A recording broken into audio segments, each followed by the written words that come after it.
Novel Perintah Kaisar Naga. Subscribe channel Novel Askadina. Bab 5968 Anda lulus. Dia mengayunkan pedangnya lagi, dan aura kabur dan kacau pertama kali muncul di bilah pedang. Alih-alih meluas, aura itu menyusup ke dalam, melingkari tepi pedang dan memancarkan aura samar, melarutkan semua hukum. Segera setelah itu, kekuatan kelima elemen beredar, tidak berubah menjadi energi pedang 5 warna, tetapi berevolusi menjadi siklus halus pembangkitan dan pengekangan timbal balik dari kelima elemen, melekat pada aliran energi yang kacau, meningkatkan stabilitas dan variabilitasnya. Api sejati bumi berkobar di punggung pedang, memberikan kekuatan pendorong dan pemurnian yang dahsyat. Bayangan naga emas yang samar melayang di sekitar gagang pedang, membawa serta ketajaman yang tak terkalahkan dan keagungan yang megah. Serangan pedang ini tampak jauh kurang mengesankan dibandingkan aura pedang 100 kaki sebelumnya, dan bahkan tampak agak biasa saja. Namun ketika dia mengayunkan cambuk cahaya bintang itu, perubahan tiba-tiba terjadi. Saat energi kacau itu bersentuhan dengan cambuk cahaya bintang, cambuk yang terkondensasi dari kekuatan bintang murni dan cukup kuat untuk menghancurkan artefak magis itu mulai meleleh dan hancur dengan cepat, seperti es dan salju yang bertemu dengan matahari musim semi. Siklus 5 elemen menyerbu dengan mulus, mengganggu struktur energi internalnya. Api sejati bumi menghanguskannya, membakar habis sisa-sisanya. Bayangan naga itu bergumam pelan, dan ujung pedang mengarah langsung ke tenggorokan bayangan di sebelah kanan tanpa halangan apapun. Wajah buram dalam gambar itu tampak sedikit bergetar. Segel tangan berubah, dan sosok itu menghilang seperti cahaya bintang, lalu terbentuk kembali beberapa meter jauhnya, tetapi auranya tampak lebih redup. Ia menatap pedang di tangan David, dan suaranya yang acuh tak acuh kembali terdengar, perpaduan berbagai kekuatan, dengan kekacauan sebagai dasarnya. Menarik. Kau telah lulus ujian pertama. Saat selesai berbicara, dua sosok yang sebelumnya menyerang Raja Iblis Awan Merah dan mempertahankan medan gravitasi juga berhenti pada saat yang bersamaan, dan sosok mereka perlahan menghilang. Langit berbintang lenyap seperti lukisan yang pudar, dan keduanya kembali ke hutan bambu giok, seolah-olah semua yang baru saja terjadi hanyalah ilusi. Namun, kekuatan yang terkuras di dalam tubuhnya dan bercak darah di lengan Raja Iblis Awan Merah membuktikan keaslian pertempuran barusan. Sudah disetujui? Raja Iblis Awan Merah mengguncang lengannya yang sedikit mati rasa, masih gemetar. Ketiga orang itu benar-benar jahat. Seandainya bukan karena serangan pedang terakhirmu. Itu hanyalah jalan pintas. David menggelengkan kepalanya, wajahnya tidak menunjukkan kegembiraan, melainkan keseriusan yang lebih dalam. Cara mereka menggunakan kekuasaan telah memberi saya banyak inspirasi. Mungkin kita telah melangkah terlalu jauh dalam pendekatan kita. Kekuatan sejati mungkin terletak pada kendali dan integrasi tertinggi dari esensi kekuasaan. Ini hanyalah rintangan pertama, sisanya mungkin akan jauh lebih sulit. Setelah mengatur napas, keduanya melanjutkan penjelajahan mereka. Benar saja, mereka belum berjalan jauh ketika ujian kedua datang. Kali ini, mereka tiba di puncak sebuah gunung terpencil yang diselimuti kabut. Di puncak, hanya ada sebuah paviliun batu sederhana, di mana duduk sesosok hantu seorang lelaki tua berambut putih dan berwajah muda, mengenakan pakaian linen kasar. Di hadapan lelaki tua itu ada sebuah papan catur, tetapi bidak-bidak di atasnya bukanlah bidak catur biasa, melainkan rune misterius yang terbentuk dari energi hitam dan putih, yang terus berubah. Duduk.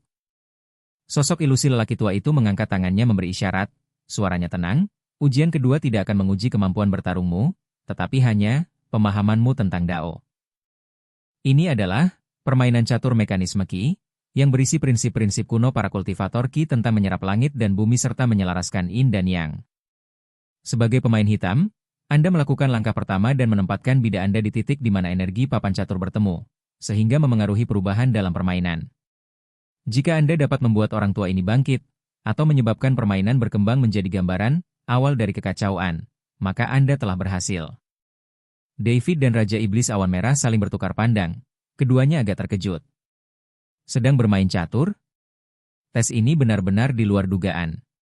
Raja Iblis Awan Merah menggaruk kepalanya, aku tidak bisa menangani hal ini. David, terserah padamu. Setelah berpikir sejenak, David berjalan ke meja batu dan duduk. Dia menatap papan catur dan tiba-tiba merasa pusing. Papan catur mungkin tampak biasa saja, tetapi jika diperhatikan lebih dekat, garis-garis hitam dan putihnya mengalir tanpa batas, setiap area menyerupai dunia mini, berisi variasi tak terbatas dan kebenaran yang mendalam. Yang disebut Tempat di mana Ki bertemu, bahkan lebih sulit ditemukan dan dipahami, membutuhkan kesadaran spiritual yang sangat tinggi dan wawasan tentang aliran energi. Dia mencoba menggunakan indera ilahinya untuk merasakannya, tetapi mendapati bahwa indera ilahinya seperti lembu lumpur yang memasuki laut, mudah larut oleh energi misterius di papan catur. Jelaslah, tes ini tidak menguji kekuatan kepekaan spiritual seseorang, melainkan pemahaman dan kesesuaian yang lebih mendasar. David memejamkan matanya, tidak lagi menggunakan matanya untuk melihat, maupun indera ilahinya untuk menjelajah. Dia menenangkan pikirannya sepenuhnya, mengingat kembali pemahamannya tentang esensi kekuatan selama ujian pertama, dan keadaan kekacauan serta yin dan yang halus sebelum keduanya terpisah ketika keempat kekuatan di dalam dirinya menyatu. Lambat laun, ia memasuki keadaan kekosongan dan ketenangan. Di punggung tangan saya, pola 5 elemen dan api bumi terasa sedikit hangat. Di dalam dantian, bintang-bintang purba 4 warna berputar perlahan, memancarkan ritme yang unik. Setelah beberapa waktu yang tidak diketahui, David tiba-tiba mendapat ilham. Dia mengangkat tangannya tanpa menggunakan kekuatan spiritual apapun, tetapi hanya mengandalkan semacam perasaan yang tak dapat dijelaskan untuk dengan lembut menunjuk jari telunjuknya ke posisi yang tampaknya biasa saja di papan catur. Berdengung. Saat ujung jarinya menyentuh papan, ruang hitam dan putih di titik itu tiba-tiba menjadi aktif, bergelombang keluar seperti permukaan danau setelah sebuah batu dilemparkan ke dalamnya. Sebuah titik cahaya abu-abu, yang muncul secara spontan dari tubuhnya dan dipenuhi aura keempat kekuatan, perlahan mengembun di ujung jarinya sebelum dengan lembut mendarat di papan catur. Bidak catur, ini bukanlah hitam atau putih, melainkan abu-abu yang kacau. Buah catur abu-abu itu jatuh, seperti batu besar yang dilemparkan ke danau yang tenang. Suasana di papan catur langsung berubah total. Energi hitam dan putih bergejolak, bertabrakan, dan menyatu dengan liar, dan permainan catur yang awalnya misterius namun teratur mulai berevolusi ke arah yang tak terduga.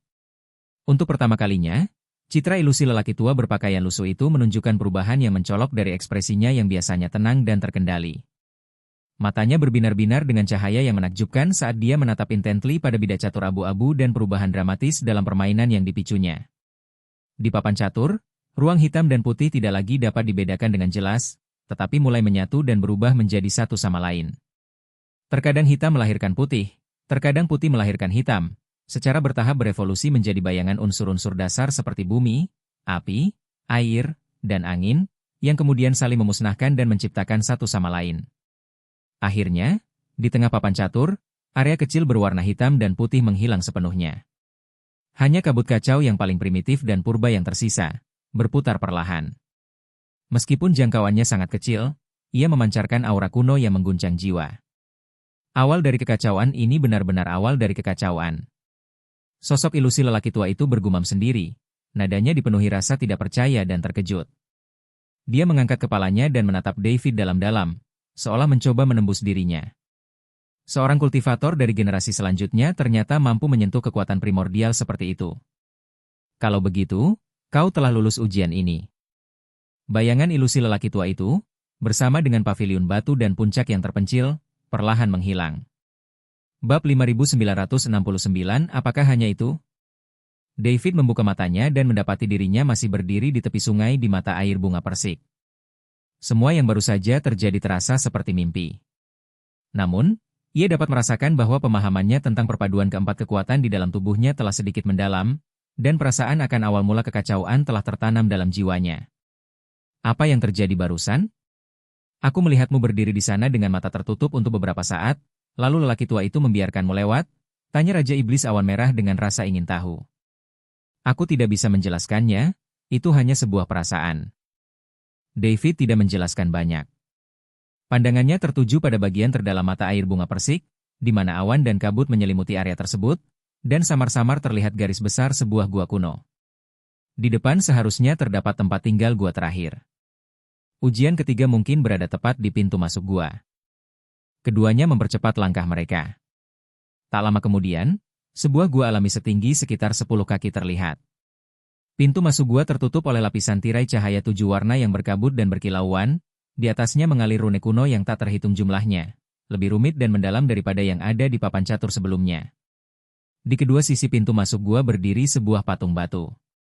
Patung di sebelah kiri memiliki kepala manusia dan tubuh ular, memegang penggaris, dengan mata bijaksana, seolah sedang mengukur langit dan bumi. Yang di sebelah kanan adalah patung berkepala harimau dengan tubuh manusia, memegang kapak raksasa, dengan ekspresi garang, seolah-olah hendak membelah langit dan bumi. Kedua patung batu itu kuno dan lapuk, namun memancarkan aura kuno dan mengerikan.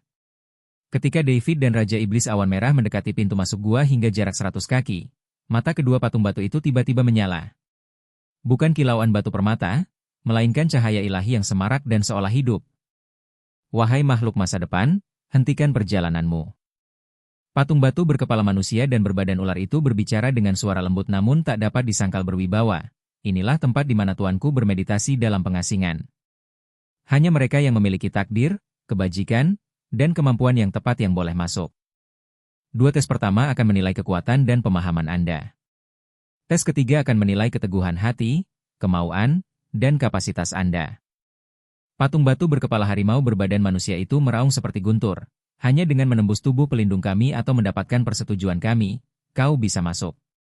Namun, ujian ini berbeda dari dua ujian sebelumnya. Kesalahan sekecil apapun akan mengakibatkan kehancuran tubuh dan jiwa, serta kutukan abadi dari siklus reinkarnasi. Apakah kau berani mencobanya? Aura dahsyat itu menekan seperti gunung, dan David serta Raja Iblis Awan Merah sama-sama merasa napas mereka tercekat di tenggorokan. Dua patung batu yang menjaga mereka memberikan kesan penindasan yang jauh lebih besar daripada tiga sosok bayangan dan lelaki tua dengan papan catur itu. Mata iblis Raja Iblis Awan Merah menyala-nyala penuh amarah pertempuran. Dia menjilat bibirnya. Akhirnya, ada lawan tangguh yang datang. David, apa rencananya? Menerobos masuk atau? Tatapan David menyapu kedua patung batu itu, lalu beralih ke layar cahaya 7 warna. Pikirannya berpacu. Apakah kamu memaksa masuk? Kedua patung batu itu terhubung oleh aura mereka dan samar-samar membentuk formasi. Mereka bukanlah lawan yang mudah. Bahkan jika mereka bisa menang, itu mungkin akan menjadi kemenangan yang sia-sia. Dan mereka bahkan mungkin tidak mampu menembus batasan 7 warna yang tampaknya luar biasa itu. Bagaimana cara kita mendapatkan persetujuan mereka? Bagaimana cara mendapatkannya? Dia teringat kata-kata Musa. Metode para kultivator Ki kuno sangat berbeda dari metode kultivasi kita saat ini. Ujian mereka seringkali menunjuk langsung ke sumbernya. Asal hati, kemauan, kemampuan. David secara bertahap membentuk dugaan yang berani dalam pikirannya.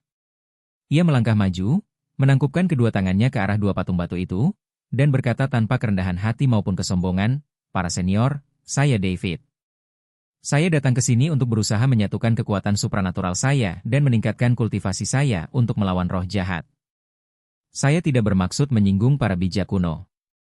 Saya cukup beruntung dapat melewati dua ujian pertama, dan saya telah memahami secara mendalam jalan kuno para kultivator Ki, yang mendalam dan luas, menekankan asal-usul dan kesatuan Dao.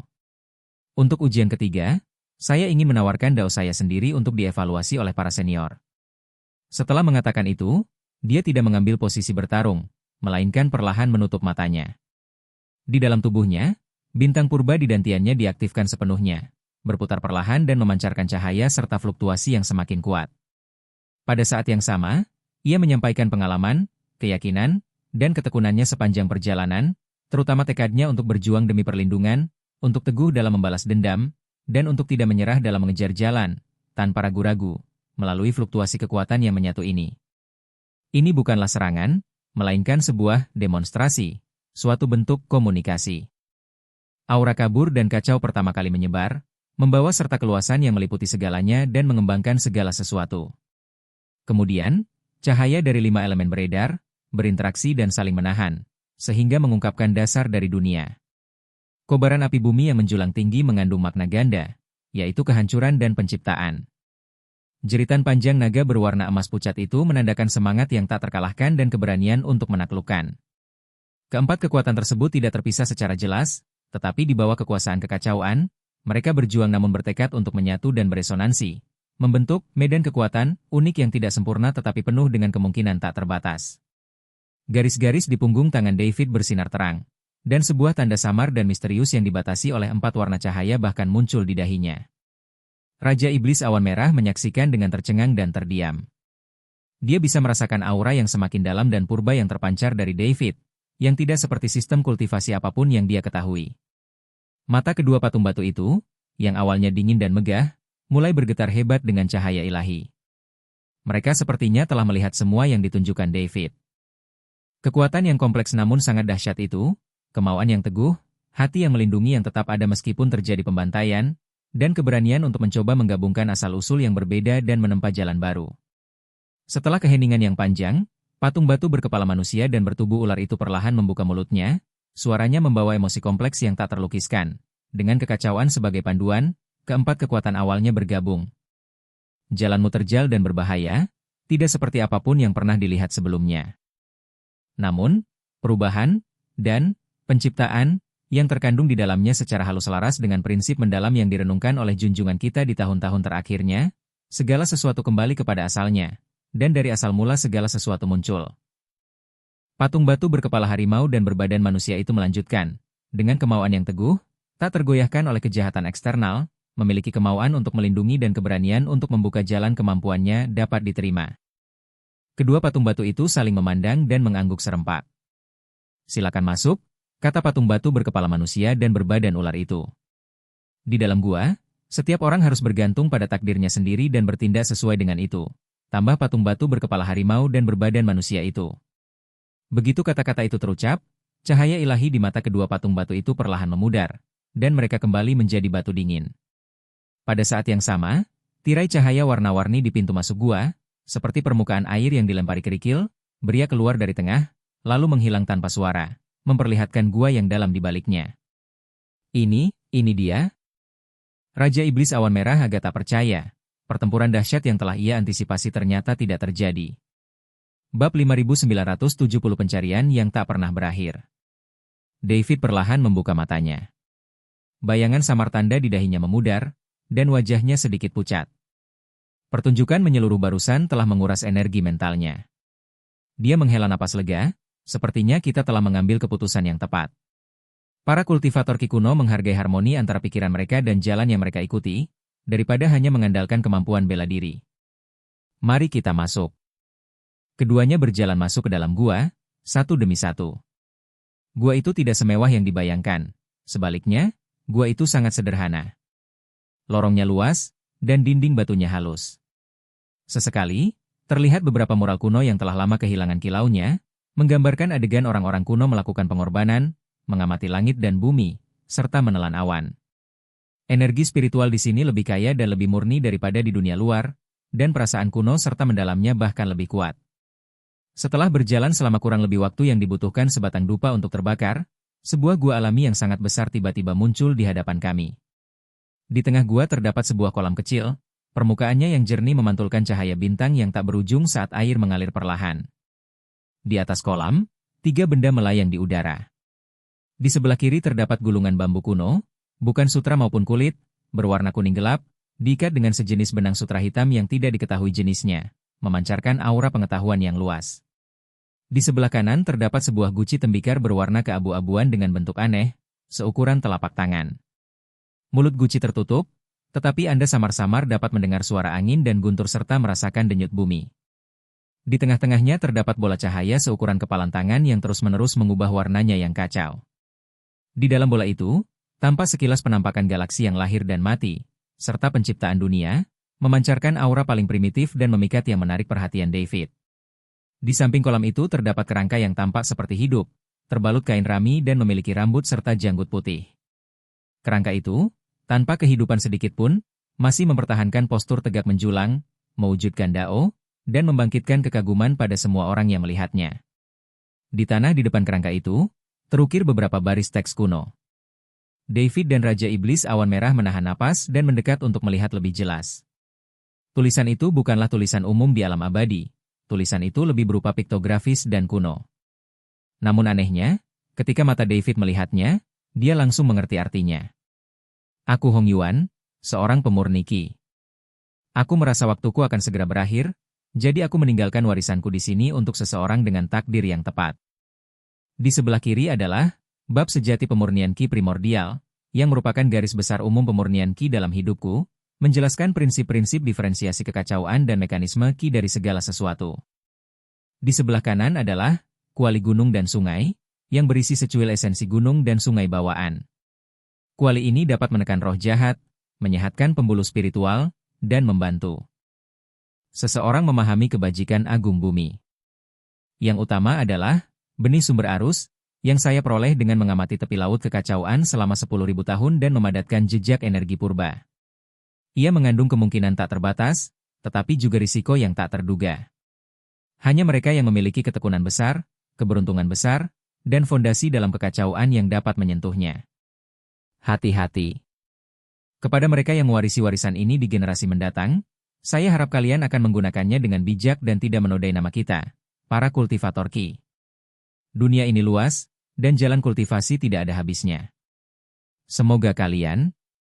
Tulisan di bagian akhir tampaknya agak kabur karena pengaruh waktu atau alasan lain. Jantung David berdebar kencang karena kegembiraan. Inilah warisan dari para pemurni Ki kuno. Manual pemurnian Ki primordial jelas merupakan metode kultivasi tertinggi yang mengarah langsung ke jalan agung, dan mampu menyelesaikan masalah mendasarnya dalam mengintegrasikan 4 kekuatan.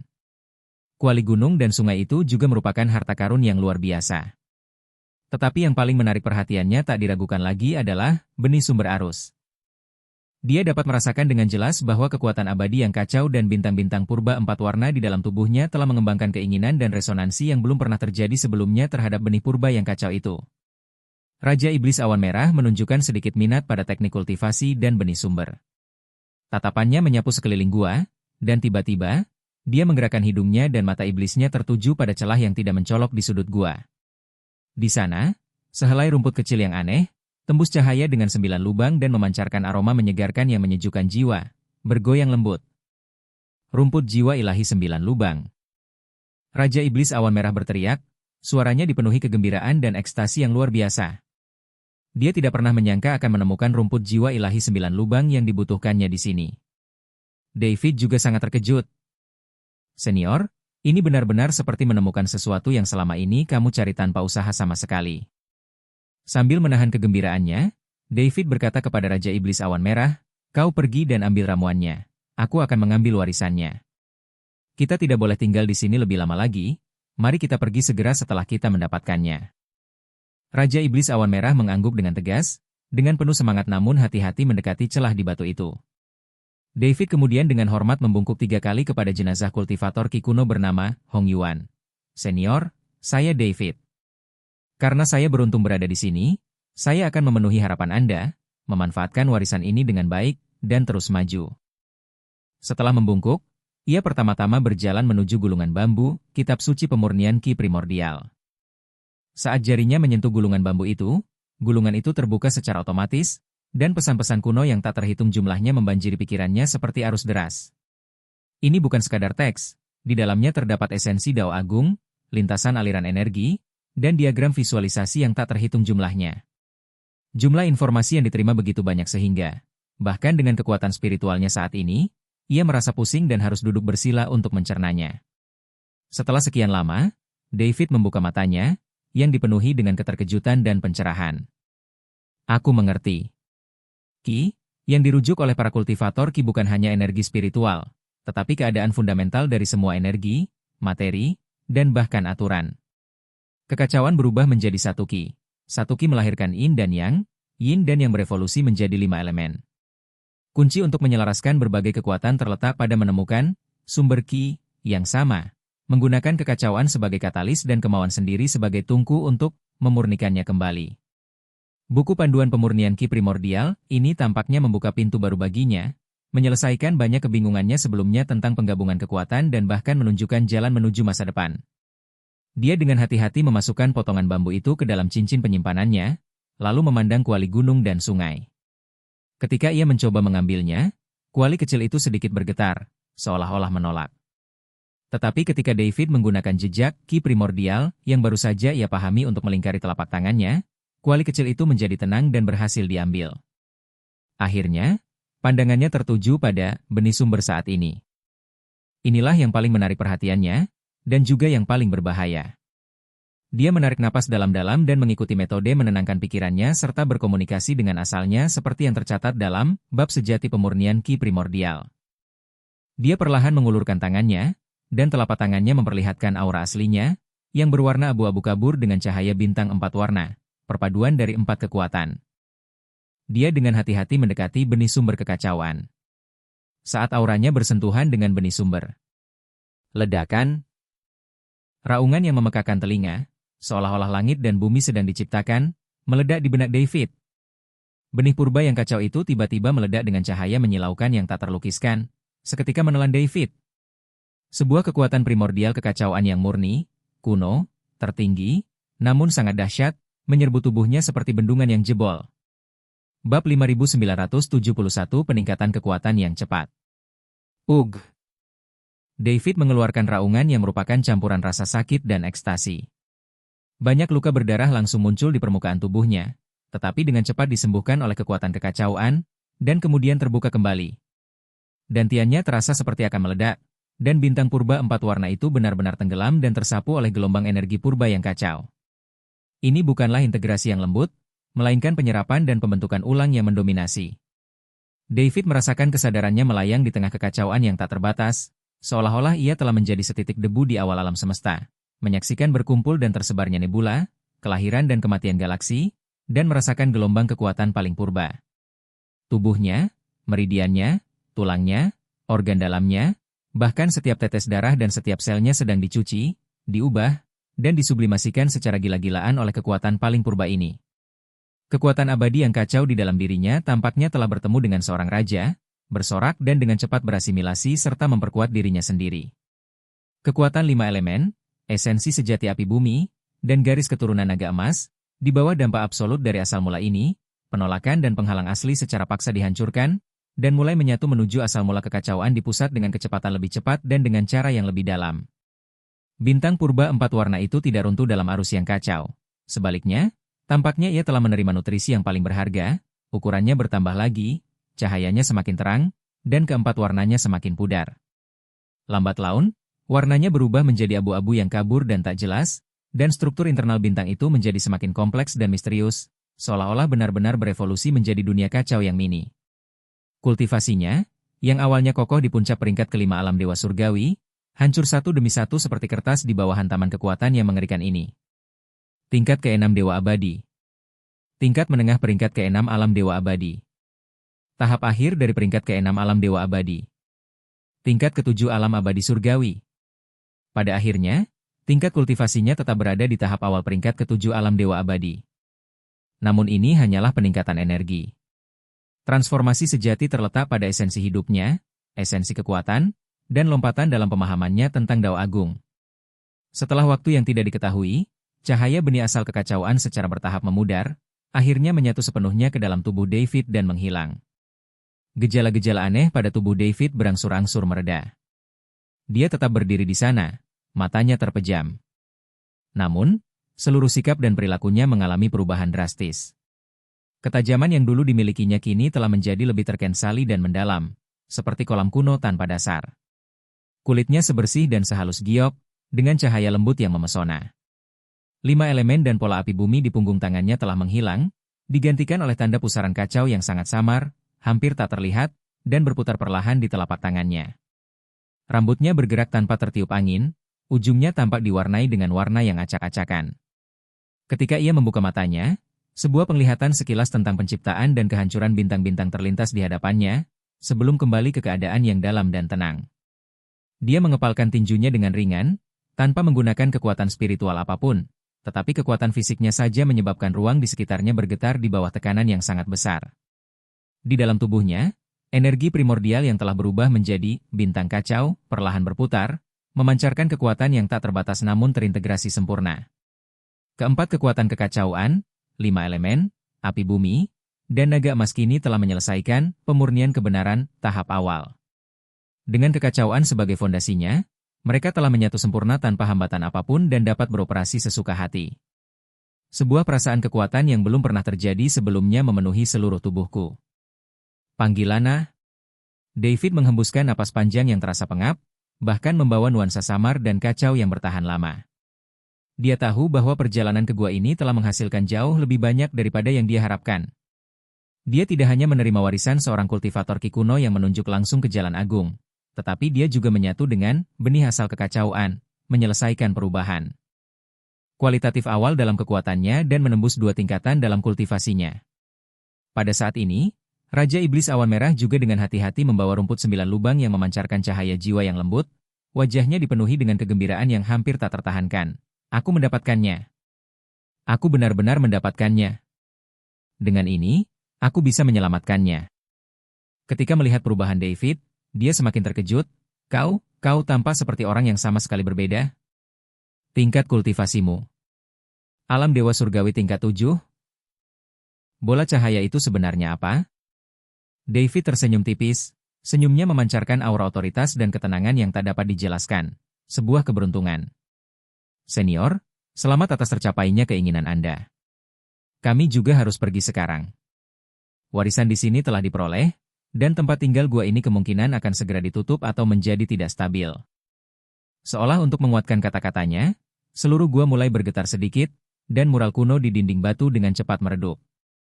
Kerangka sang pemurniki bernama Hong Yuan juga berubah menjadi debu kristal dalam hembusan angin lembut, menghilang ke dunia dan hanya meninggalkan jejak samar di tempatnya. Berjalan, keduanya tak berani menunda dan segera kembali melalui rute yang sama. Perjalanan ke sana sulit, tetapi perjalanan pulang jauh lebih lancar, dan cobaan serta kesulitan itu tidak terulang lagi. Ketika mereka bergegas keluar dari gua dan kembali ke surga itu, mereka mendapati bahwa seluruh ruang surga mulai menjadi tidak stabil. Retakan muncul di langit, tumbuh-tumbuhan layu dengan cepat, dan makhluk-makhluk spiritual berubah menjadi bintik-bintik cahaya dan menghilang. Mereka tak berani berlama-lama. Dengan kekuatan yang meningkat dan persepsi ruang yang lebih tajam, mereka menemukan simpul spasial yang sangat tidak stabil dari mana mereka berasal dan melompat dengan sekuat tenaga. Teleportasi menakjubkan lainnya. Ketika keduanya kembali ke daratan dan merasakan energi kacau di tepi kehampaan yang familiar itu, mereka berdua menghela napas lega. Jika dilihat ke belakang, area yang terdistorsi tempat mata runtuhan berada telah lenyap sepenuhnya, seolah-olah tidak pernah ada. Semuanya sudah berakhir. Melihat rumput jiwa ilahi 9 lubang yang dijaganya dengan hati-hati di tangannya, Raja Iblis Awan Merah dipenuhi emosi. David merasakan gelombang kekuatan baru di dalam tubuhnya, menatap ke arah aula jalan jahat, matanya tajam seperti pisau, dan bintang-bintang kacau perlahan berputar di dantiannya. Saatnya kembali. Lalu selesaikan urusanmu dengan aula jalan jahat. Keduanya saling bertukar senyum, lalu berubah menjadi garis-garis cahaya dan melesat menuju lembah tempat aliansi bersembunyi. David kini sangat percaya diri. Dia yakin bahwa dengan kekuatannya, dia dapat dengan mudah menghancurkan Shan E dan Sue Youming,